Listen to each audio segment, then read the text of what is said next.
era una pionera la primera estampilla, por tanto era pionera y no había una data o antecedentes o una rigurosidad en la forma en Exacto. cómo se emitía. Me explico. El objeto era para cambiar el sistema de postpago por un sistema de prepago. De esa manera evitar que hubiera fraude al sistema postal. Los sistemas postales eran rentas de los estados y eran rentas importantes, porque la única forma de comunicación que había en esa época era obviamente el correo, ¿no? Entonces, era una renta muy importante y la defraudación de esa renta, ¿no? Que era un fraude tributario, diríamos hoy día, ocasionaba mermas a los estados. Para evitar eso, a Roland Heath se le ocurrió hacer una suerte de prepago a través de una estampilla, que era una suerte de recibo, ¿no? Era un recibo, una especie valorada, ¿no? Que servía para franquear las cartas de las correspondencias y evitar el fraude. Luego ya se hicieron una serie de mejoras a las estampillas. Primero fueron sin dentar, después les hicieron dentadas, les pusieron marcas de seguridad, etcétera, ¿no?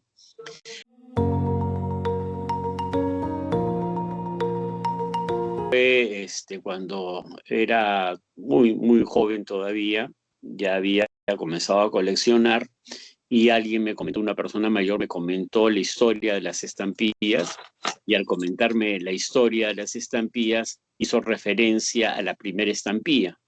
Siempre los seres humanos tenemos un afán por saber el principio y el fin de las cosas. En este caso, el principio de la afición a la filatelia nace con la emisión de la primera estampilla a nivel mundial, que como ya te expliqué, sirvió para evitar el fraude y modificar el sistema del correo a un prepago antes era contraentrega, ahora iba a ser al despacho.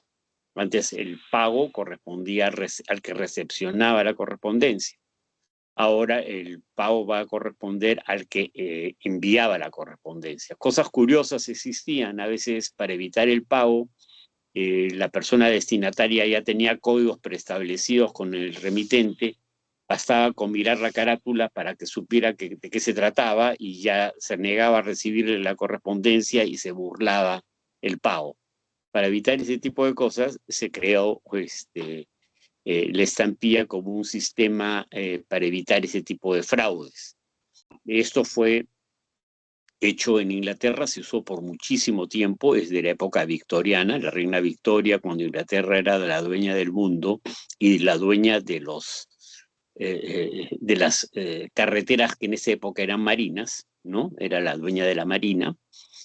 Permitió el desarrollo de su imperio. Conocimiento es poder, dicen, ¿no? Entonces la correspondencia daba eso, conocimiento, y daba poder. Otros países imitaron. En el caso de Francia sacó el Ceres negro, que fue la primera estampilla que circuló, y en el caso de España también sacaron una estampilla también de color negro con la imagen de su reina, ¿no? Isabel, me parece. En fin, eso generó el hecho, fue un hecho estrictamente comercial, con fines recaudatorios, para evitar fraudes y no, su objeto no era que lo coleccionáramos. La colección viene como una cosa subsecuente, como un tema de curiosidad de la gente que decide comenzar a coleccionar sellos y lo comienza a hacer desde el siglo XIX. Casualmente los mayores coleccionistas nacieron en Inglaterra, Francia, en Europa, incluyéndose reyes. Hay reyes de Inglaterra que son grandes coleccionistas. La colección de la reina Isabel de Inglaterra es una de las colecciones más importantes del mundo. Pero es una cosa subsecuente. La filatelia es una pasión cultural, pero sobre todo es un tema lúdico, un tema de curiosidad. La filatelia es cultura, sí, pero los bienes que coleccionamos no necesariamente forman parte de un patrimonio cultural. Nosotros le damos la connotación de patrimonio cultural al estudiarla, compartirla y disfrutarla. Entonces, a diferencia de otros bienes, un pedazo de papel, que es una estampilla, per se no constituye un patrimonio cultural.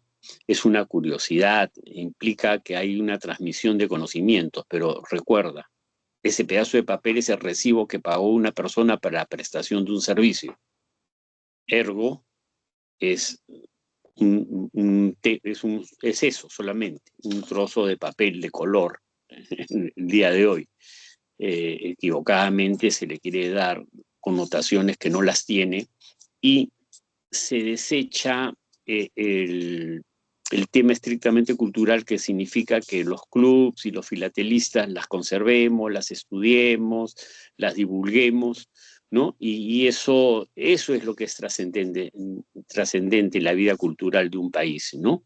Que una estampilla, que es un recibo de pago, se convierta también en una transmisión de cultura, de estudio y de diversión para los que las coleccionamos.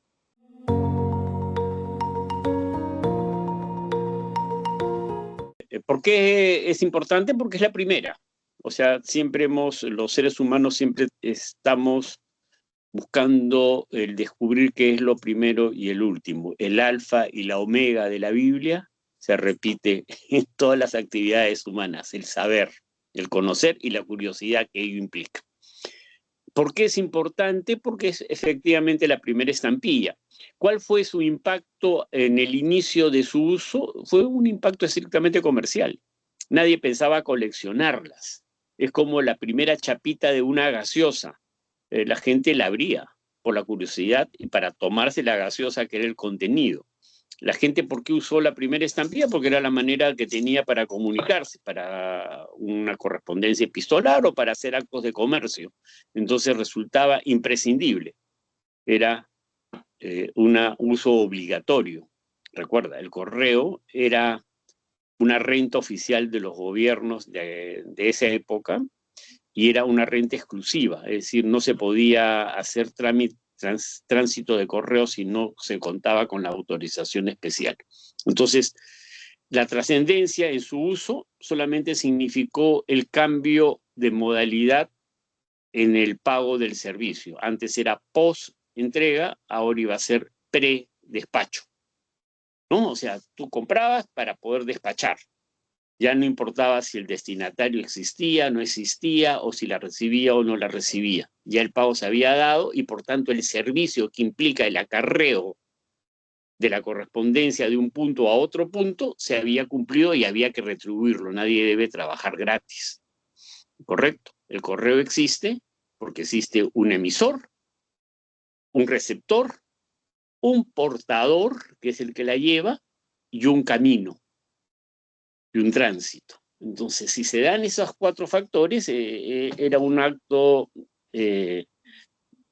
digamos, esencial en la vida del siglo XIX, donde el correo alcanzó ribetes espectaculares, el mundo se abría, se estaba cambiando, las rutas se estaban abriendo, los barcos discurrían por todos los océanos, llevando mercadería y llevando, por tanto, correspondencia que esa mercadería a veces tenía que portar, y fue un acto estrictamente de naturaleza económica.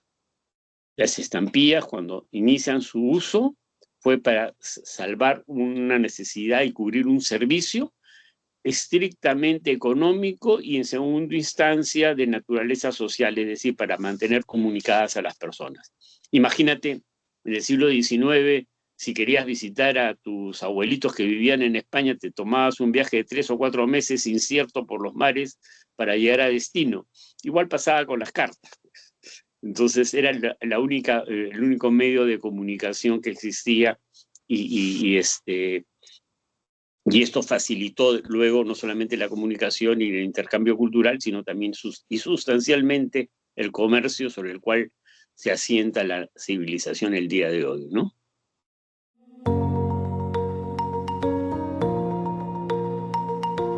En principio la impresión fue una impresión primigenia, no había habido mayor experiencia. Se hizo en papel, en planchas de papel. Se hizo en Europa, que era la zona más desarrollada en esa época en el mundo, El papel en el Perú y en las Américas era un bien escaso y caro, se vendía por res más, ¿no? Recuerda que las cartas no tenían normalmente sobres, sino se hacían en cartas dobladas, porque se compraba la resma y se cortaba para escribir y luego se doblaban para poderlas remitir. Era un bien escaso. En el caso de las estampillas, también se hace con un papel especial, van probando que hay papel que pudiese soportar y durar el trayecto. Los trayectos eran largos y a veces dificultosos. Se hicieron sin dentar, ¿no? Como entendieron que era para más fácil cortarlas con una tijera que ponerle el dentado que facilitaba el corte posteriormente. Y la impresión se hizo sobre planchas de manera litográfica, es decir, eran impresiones, digamos, de la manera más básica que existía en la época, ¿no? El color negro se utilizó, entiendo, porque era el que mejor contrastaba con el papel blanco, y esto fue repetido por los correos de España y los correos de Francia. Luego, y con el desarrollo de la correspondencia, el correo y de la emisión de estampillas, no solamente se optó por hacerlas dentadas para facilitar el corte, sino que se utilizaron diferentes colores. Uno para resaltar la belleza del diseño eventualmente, otro para asignarle valores por las distancias.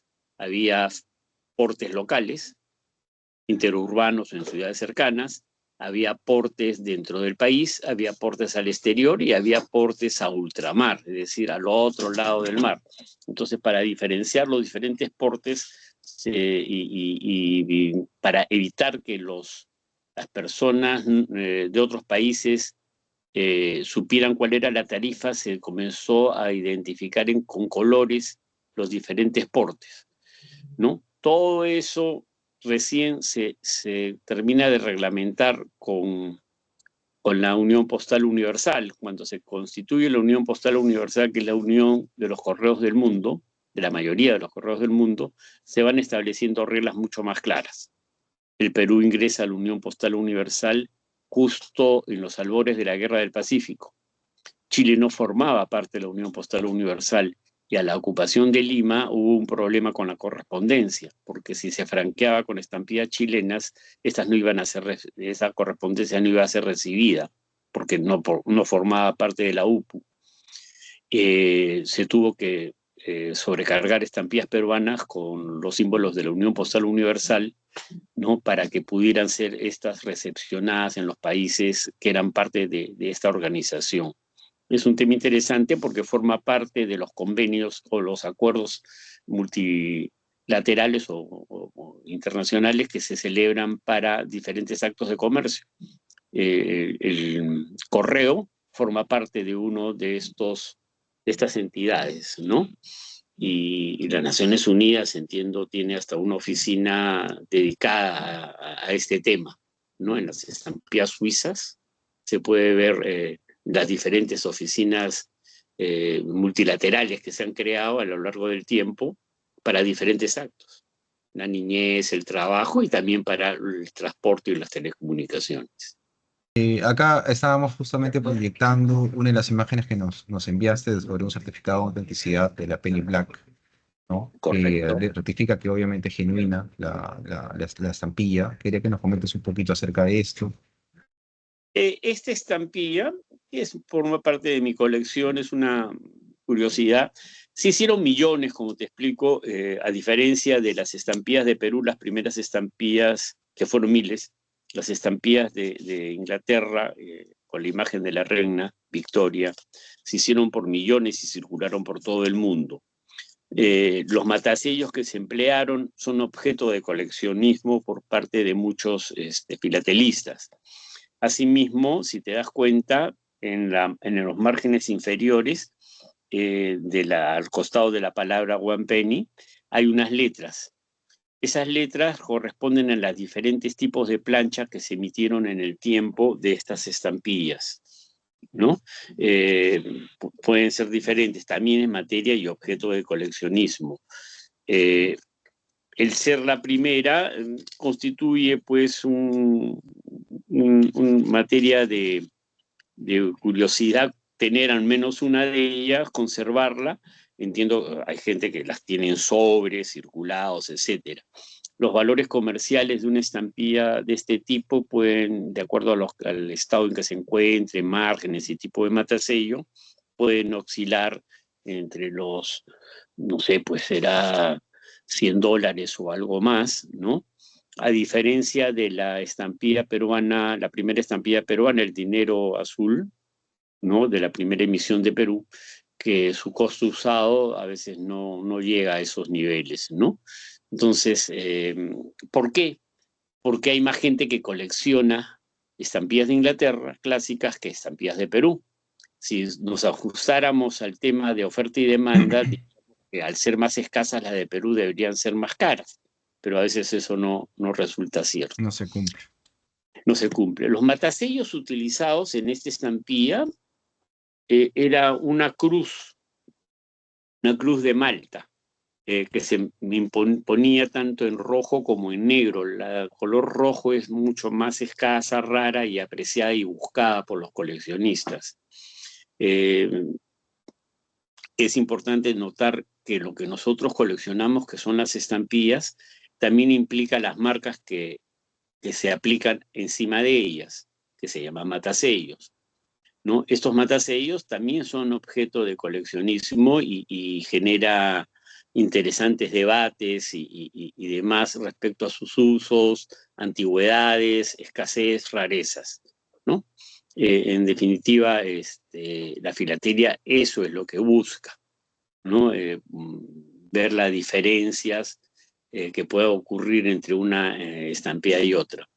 Aunque teóricamente todas las estampillas aparentan ser iguales, no siempre es así, porque va a depender mucho de las impresiones con las que se hayan hecho, las variantes y o errores que puedan haberse derivado del proceso de impresión, los cambios de los cuños que se utilizaron para la impresión de las mismas o de las piedras que se utilizaron para la impresión de las mismas, y eso genera pues variedades, diferencias, errores que también forman parte de lo que nosotros hacemos, que es coleccionarlas, ¿no?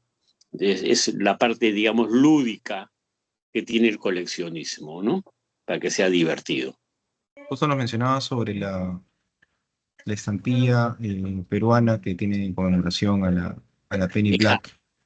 Sí, Y esta es queríamos, una estampilla que se emitió por parte del Correo del Perú en el año 1990, celebrando al creador de la primera estampilla, al Sir Roland Hill, y una copia de la estampilla de Penny Black que se emitió.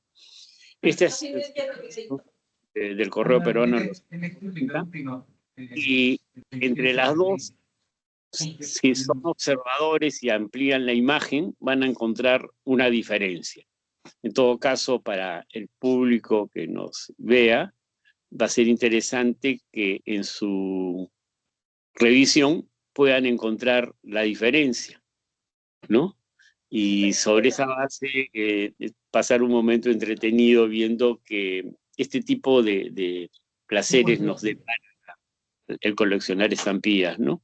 Ver esas pequeñas diferencias que hacen que una cosa sea única respecto de otra. ok. A ver, off the record, vemos que puede ser el título del nombre, que dice 150 aniversario, está por encima de la franja blanca. A ver, acá los procesos de impresión, si te das cuenta, acá hay dos colores, negro y el plomo gris, ¿correcto?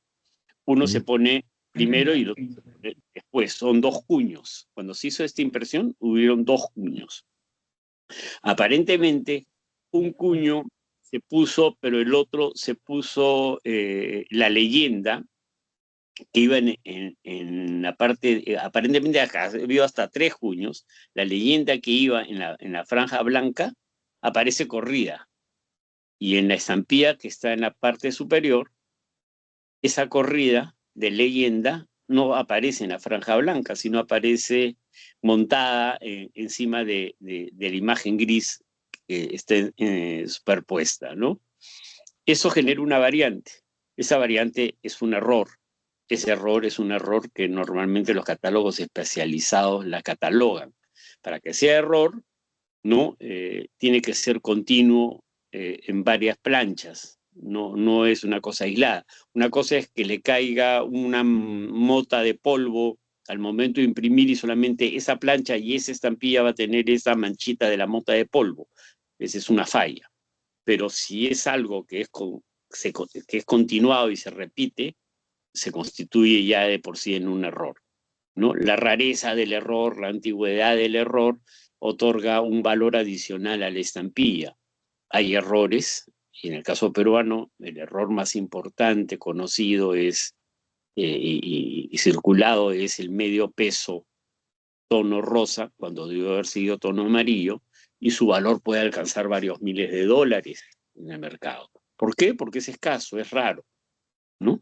Y con el tiempo han ido desapareciendo estas piezas y al ser más escasas, su valor termina siendo aumentando, sigue aumentando. Es la ley inefable de la oferta y la demanda. Este, Sin duda, si solamente hubiese un solo coleccionista, su valor caería porque no hay demanda, ¿no? Y si hay oferta, pero y hay muchos demandantes y la oferta es baja, el precio va a subir porque muchos van a quererla tener, pero van a haber muy pocas para coleccionar. Entonces eso opera en cualquier sistema de economía abierta, ¿no? Economía de mercado, y se repite acá. Pero encontrar estos defectos, estos errores, estas variantes, documentarlas y circularlas es parte de la afición filatélica, ¿no? Es eso, es despertar la curiosidad de la persona para tratar de fomentar el coleccionismo, que implica otro tipo de virtudes, ¿no? Cuando tú coleccionas, tienes que ser observador, no solamente debes mirar, sino tienes que observar. Vas a tener que tener curiosidad. Oye, este señor, ¿quién es? ¿No? ¿De dónde salió? Vas a buscar en la enciclopedia quién era, cuándo vivió y por qué. Se van a despertar diferentes hábitos, lectura, estudio, investigación. También genera otro tipo de hábitos, pulcritud, vas a tener una colección ordenada, en fin, disciplina y sobre todo paciencia. Muchísima paciencia para poder conseguir lo que buscas. Esto no son las figuritas de colección de un álbum que vas y compras a la imprenta todas las figuritas y llenas tu álbum. Esto nunca terminas. El que crea que va a poder tener una colección completa de la 1 hasta la última, sueña. Es imposible. Siempre va a haber algo nuevo y diferente que aparece y que no lo tienes y vas a tener que buscar. Aparte de eso, la pulcritud te obliga a que si tú coleccionaste, si tenías estampillas usadas, después vas a querer conseguir las nuevas, nuevas con goma, en mejor estado. Entonces, siempre vas a estar en la búsqueda de mejorar tu colección para mantenerla en valor. Entonces, esto es inacabable. Y al ser inacabable, como todo hecho cultural, la cultura también se vuelve amplia. Cuanto más buscas, más aprendes, más conoces, más culto y más culturizado te vas a volver.